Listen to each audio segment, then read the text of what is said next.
Hello friends, welcome to IICS platform. आज है 23 of May और 23 ऑफ मई का करेंगे करंट अफेयर। तो चलिए लेक्चर स्टार्ट करते हैं। फर्स्ट न्यूज़ है केरला गवर्नमेंट ऑर्डिनेंस। अब ये होता क्या है, देखो सबसे पहले अपन जानते हैं कि केरला में गवर्नमेंट कौन सी है। तो लेफ्ट डेमोक्रेटिक फ्रंट LDF, ये गवर्नमेंट है केरला के अंडर। ठीक है, अब इन गवर्नमेंट ने किया क्या है, तो इन्होंने एक ऑर्डिनेंस पास करा है। ऑर्डिनेंस अपनी स्टेट असेंबली में एक ऑर्डिनेंस पास किया है जो दर्शाता है कि डीलिमिटेशन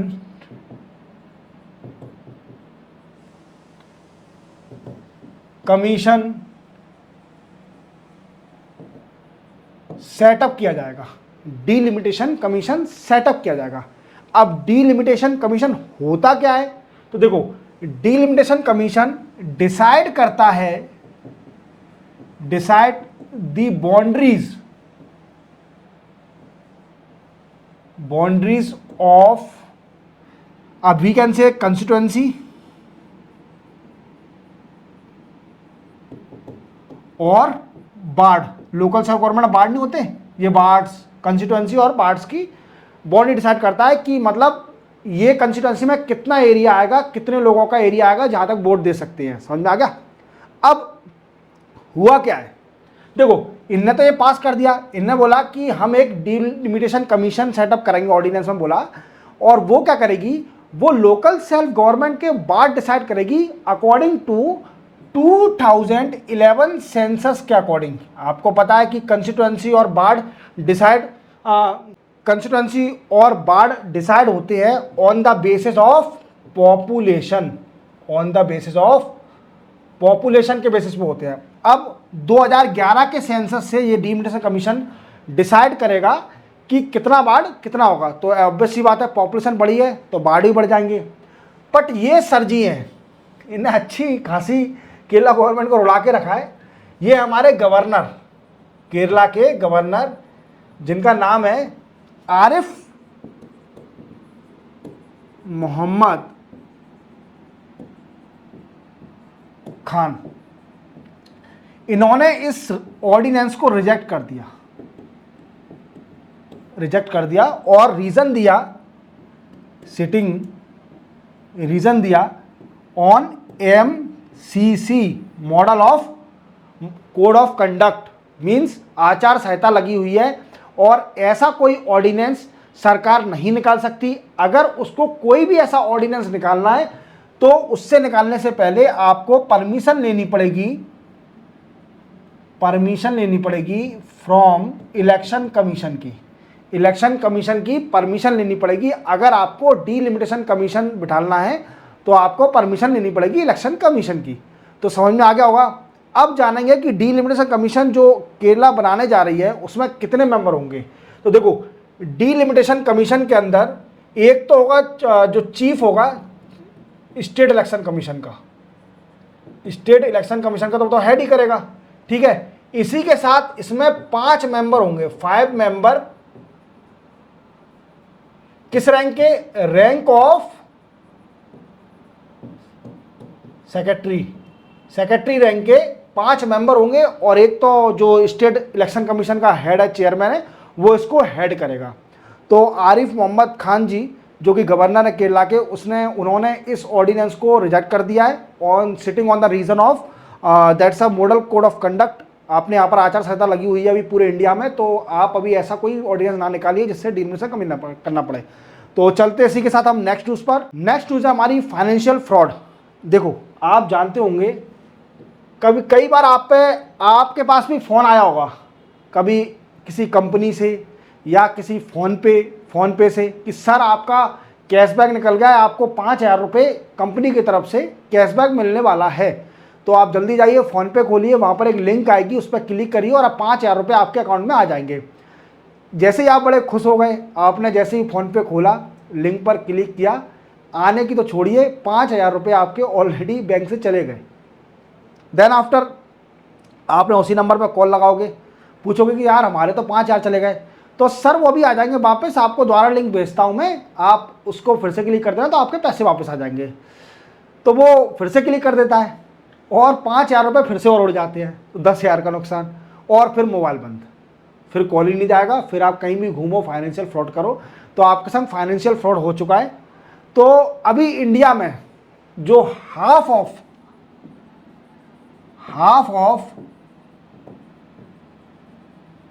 फाइनेंशियल फ्रॉड हो रहा है वो मोस्ट ऑफ जो नॉर्थ ईस्ट कंट्री हैं, अधिकतर वहां से हो रहा है। ये कौन सी कंट्री? 3 कंट्रियां, एक कंबोडिया, म्यांमार, तीसरा है अपना लियोस। ये 3 कंट्री से अधिकतर half of financial fraud India में इसी 3 कंट्रियों से हो रहा है, ऐसा रिपोर्ट में आया है। और जो वेब ऐप यूज करी जा रही है फाइनेंशियल फ्रॉड के अंदर, ऐप यूज करी जा रही है, वो चाइनीज लैंग्वेज में लिखी हुई है, चाइनीज लैंग्वेज में लिखी हुई है, ठीक है, चाइनीज लैंग्वेज में लिखी हुई है। मतलब इससे क्या दर्शाता है कि चाइनीज का भी इसमें इन्वॉल्वमेंट है फाइनेंशियल फ्रॉड के अंदर, ठीक है, इनडायरेक्टली इन्वॉल्वमेंट है, क्योंकि ऐप तो चाइनीज की यूज करी जा रही है ना, तो चाइनीज लैंग्वेज का है। अब फाइनेंशियल फ्रॉड में क्या क्या हो रहा है, तो देखो, सबसे पहला हो रहा है डिजिटल अरेस्ट, दूसरा स्टॉक मार्केट फ्रॉड, तीसरा है इन्वेस्टमेंट फ्रॉड, और सबसे लास्ट और मेन इंपॉर्टेंट, जो कि स्टूडेंट को बड़ी खुशी होगी, हालांकि वो समझ जाएंगे, डेटिंग एंड रोमांस फ्रॉड। जब आप देख रहे होंगे कई सारी डेटिंग ऐप है जिससे आपको मुलाकात होगी नए नए लोगों से और रिलेशन बनेंगे, फ़ोन पे बातचीत होगी, तो ये सब फ्रॉड है। कुछ ऐप है, चाइनीज़ वेब ऐप है, जो कि इंडिया में बैन है, जैसे इंडिया तभी तो बैन कर दी जैसे कई सारी चाइनीज़ ऐप को।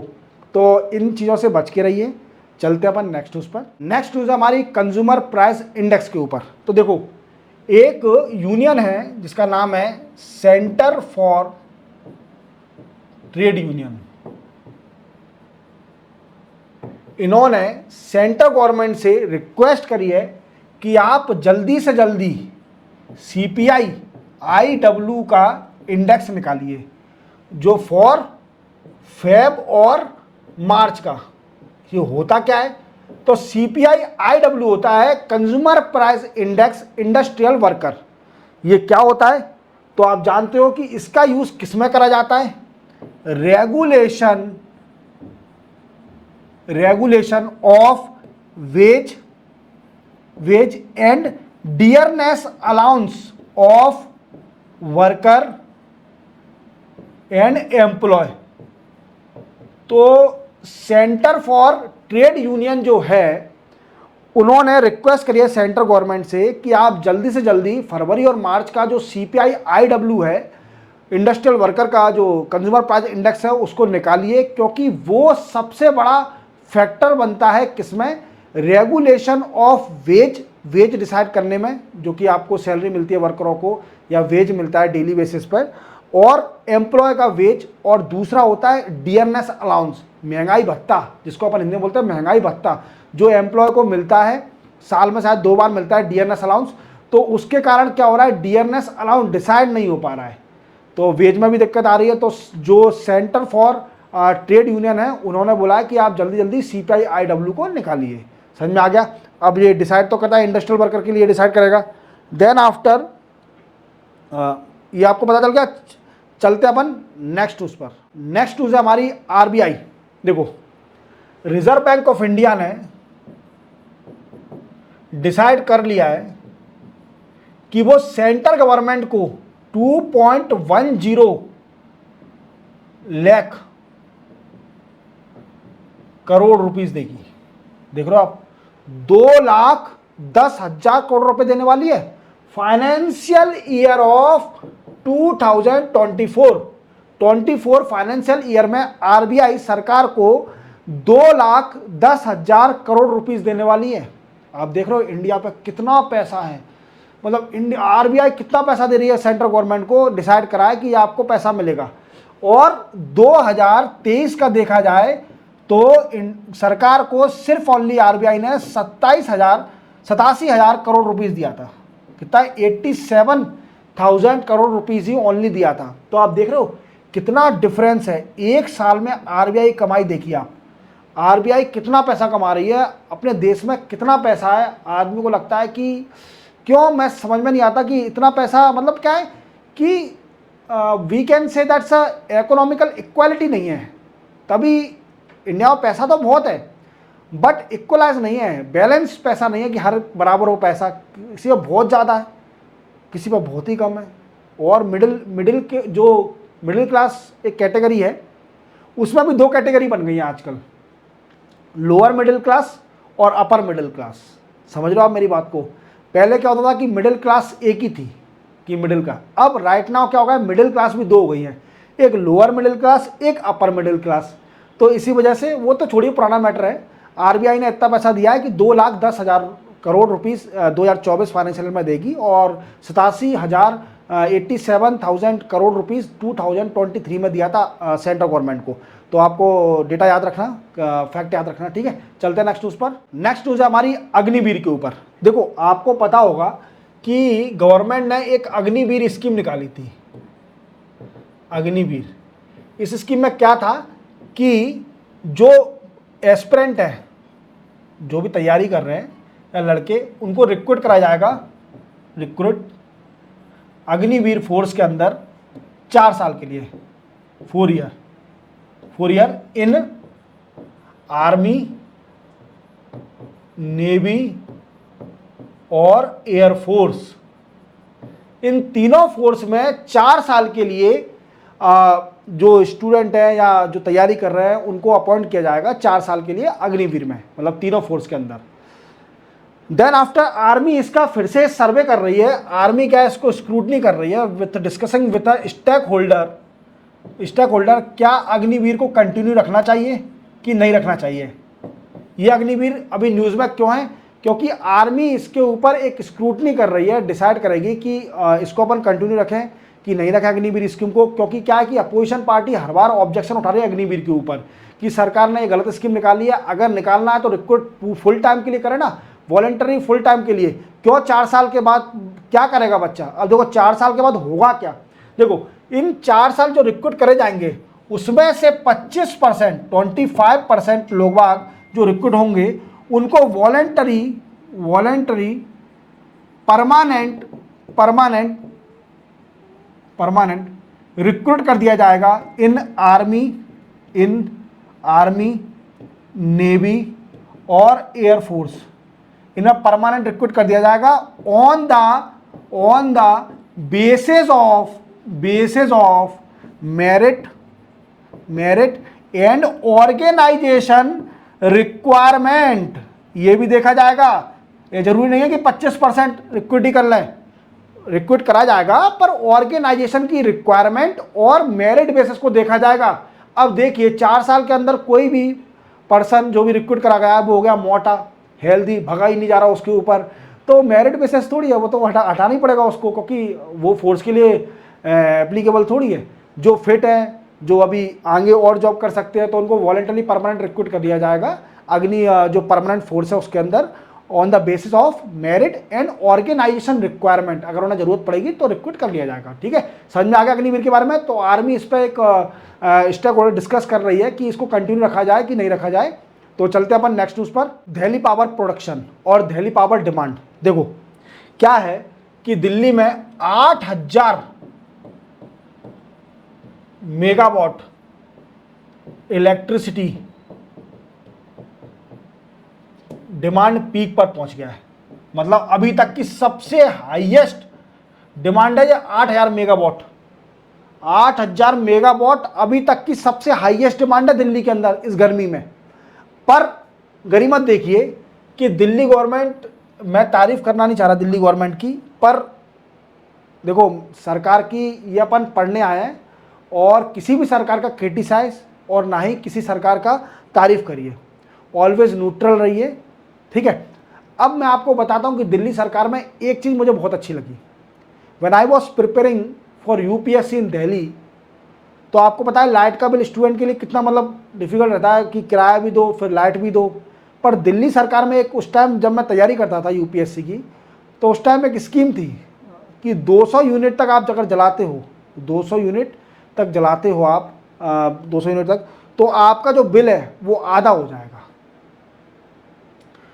तो आप सोच रहे हो कि मतलब मैं गर्मी में एसी में भी चलाता था अपने रूम में, तो मुझे बिल ज़्यादा नहीं भरना पड़ता था। ये गरीबत तो बहुत अच्छी थी कि दिल्ली सरकार का ये अच्छी चीज़ लगी मुझे कि बिल के कारण। और एक और अच्छी बात है कि 8000 मेगावाट पीक पर पहुंचने के बावजूद भी दिल्ली गवर्नमेंट ने पावर कट नहीं करी। पावर कट नहीं करी कि 12 घंटे की लाइट चली गई, ये पीक तक कैसे पहुंच गया। नहीं तो और स्टेट में क्या होता है कि अगर 5000 से ऊपर पहुंच गई मेगावाट डिमांड तो पावर कट कर देते हैं, 12 घंटे के लिए 8 घंटे कटौती स्टार्ट कर देते हैं। पर दिल्ली गवर्नमेंट की गरीमत देखिए कि हाँ, मैं तो बहुत तारीफ करता हूँ दिल्ली गवर्नमेंट की on the basis of in term of electricity provide. Electricity वो अच्छी मतलब सस्ता भी देती है इलेक्ट्रिसिटी, और गरीमत देखिए कि उन्होंने पावर कट भी नहीं करा। गर्मी का माहौल है और फिर वो चुनाव चल रहे हैं तो शायद ऐसा भी हो सकता है। बहुत डिफरेंट इशू है, ठीक है। चलते हैं अपन नेक्स्ट न्यूज़ पर। नेक्स्ट न्यूज़ है हमारी ये सेंट्रल इलेक्ट्रिसिटी रेगुलेशन कमीशन। देखो आपने पढ़ा होगा central electricity regulation commission, CERC। मैं आपको फुल फॉर्म बताता हूँ, सेंट्रल इलेक्ट्रिसिटी रेगुलेशन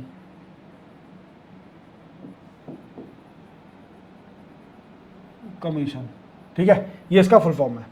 अब इस कमीशन में ये सर रमेश बाबू वी ये हैं, ये मेंबर बने हैं। क्या बने हैं? मेंबर बने हैं। तो अपन देख सकते हैं इसमें होता है एक चेयरमैन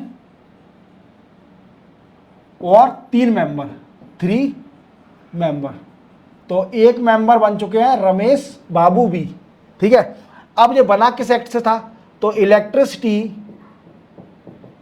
इलेक्ट्रिसिटी एक्ट 1998 एक्ट के अंदर ये कमीशन सेटअप हुआ था, सेंट्रल इलेक्ट्रिसिटी रेगुलेशन कमीशन। अभी राइट नाउ ये किस एक्ट के अंदर काम कर रहा है? तो आप याद रखना, इलेक्ट्रिसिटी एक्ट 2003। अब इस एक्ट ने इस एक्ट को रिप्लेस कर दिया है, 1998 एक्ट को रिप्लेस कर दिया, और 2003 एक्ट मतलब नए प्रोविजन आ गए होंगे इसके अंदर। अब अपन समझेंगे कि सेंट्रल इलेक्ट्रिसिटी रेगुलेशन कमीशन का काम क्या है। तो देखो एक एक समझते हैं अपन काम क्या है इसका। अब तो इतना तो पता होगा कि रमेश बी बाबू जी मेंबर बन गए हैं CERC में, ठीक है। अब इनका काम क्या है? देखो फर्स्ट काम है इसका कि डिसाइड या रेगुलेट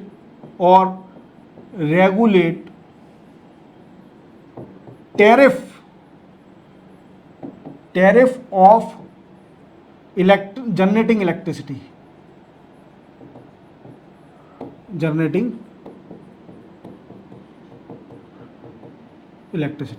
मतलब ये रेगुलेट करेगी कि जो इलेक्ट्रिसिटी जनरेट कर रही है कंपनी, वो ज़्यादा टैरिफ ना ले लोगों से, और कमी मतलब रेगुलेट कर सकती है कि सोचा ठीक है यार कि इतना आप रेट लीजिए यूनिट की। तो इसका ये काम रहता है।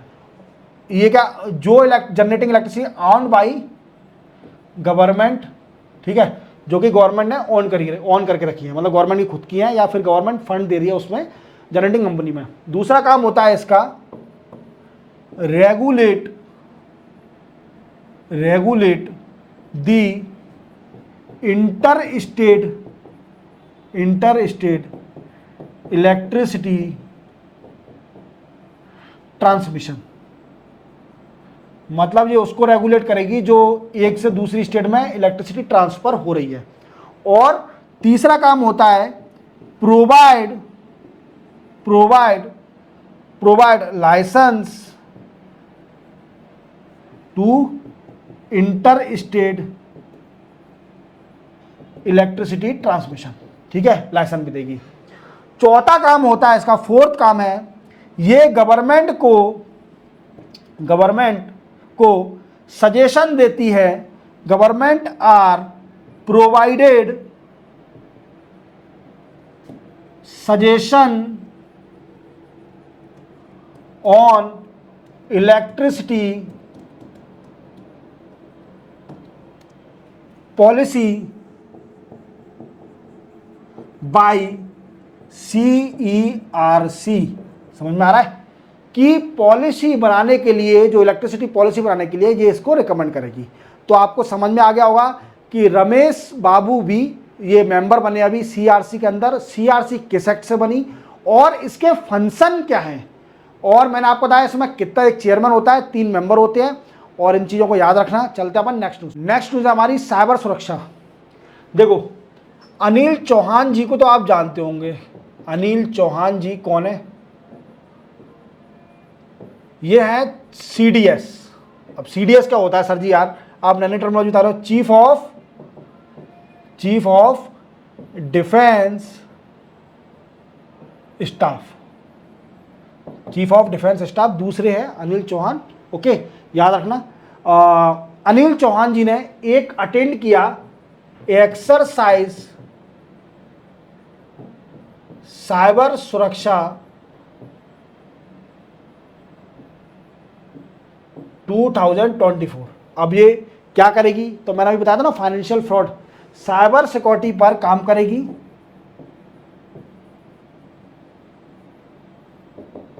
और साइबर ऑन डिफेंस में भी साइबर सिक्योरिटी काम करेगी। देखो ये कर रहे हैं ना काम पूरे। देखो जो लगे कंप्यूटर पे साइबर सिक्योरिटी के लिए हैकरों को पढ़ रहे हैं, और जो अनिल चौहान साहब खड़े हैं। ठीक है, तो ये CDS है, चीफ ऑफ डिफेंस स्टाफ हमारे इंडिया के। तो इसी के साथ चलते हम नेक्स्ट न्यूज़ पर। नेक्स्ट न्यूज़ और लास्ट न्यूज़ आज की। देखो बड़ी खुशी हो रही होगी लास्ट सुन के, क्योंकि आज ज़्यादा न्यूज़ हो गई। ठीक है, चलते। देखो, जो IAF इंडियन एयरफोर्स के चीफ हैं, उन्होंने बेंगलुरु में एक सिस्टम लॉन्च किया है। क्या नाम है इसका? Emergency medical response system, EMRS। अब ये क्या करेगा? बेंगलुरु में हॉस्पिटल है एयरफोर्स का, उसमें ये emergency medical response system launch करा है। जो एयरफोर्स के चीफ हैं, उन्होंने ये क्या करेगा, ये सिस्टम, ये 24/7 मेडिकल टेलीफोनिक सर्विस देगा, service to serving IAF officials and their family member। क्या बताया मैंने कि ये 24/7 टेलीफोनिक सर्विस देगा, medical service to serving IAF officer और उनके फैमिली मेंबर को। मतलब अगर और समझे तो अपन कि आप 24/7 कभी भी फ़ोन लगा सकते हैं। अगर आपको कोई भी दिक्कत आती है, मेडिकल हेल्थ या हेल्थ का इशू आता है, तो आप कभी भी फ़ोन लगाइए और इनसे डिस्कस कर लीजिए आपको अगर कोई दिक्कत आ रही है। और अगर ज़्यादा बड़ी दिक्कत है फिर तो हॉस्पिटल में भर्ती होना पड़ेगा। तो ये सिस्टम बहुत बेनिफिशियल रहेगा IAF ऑफिसर को हेल्दी रखने के लिए। तो इसी के साथ 23 मई का करंट अफेयर कंप्लीट होता है। मिलते हैं कल 24 मई के करंट अफेयर के साथ। जय हिंद।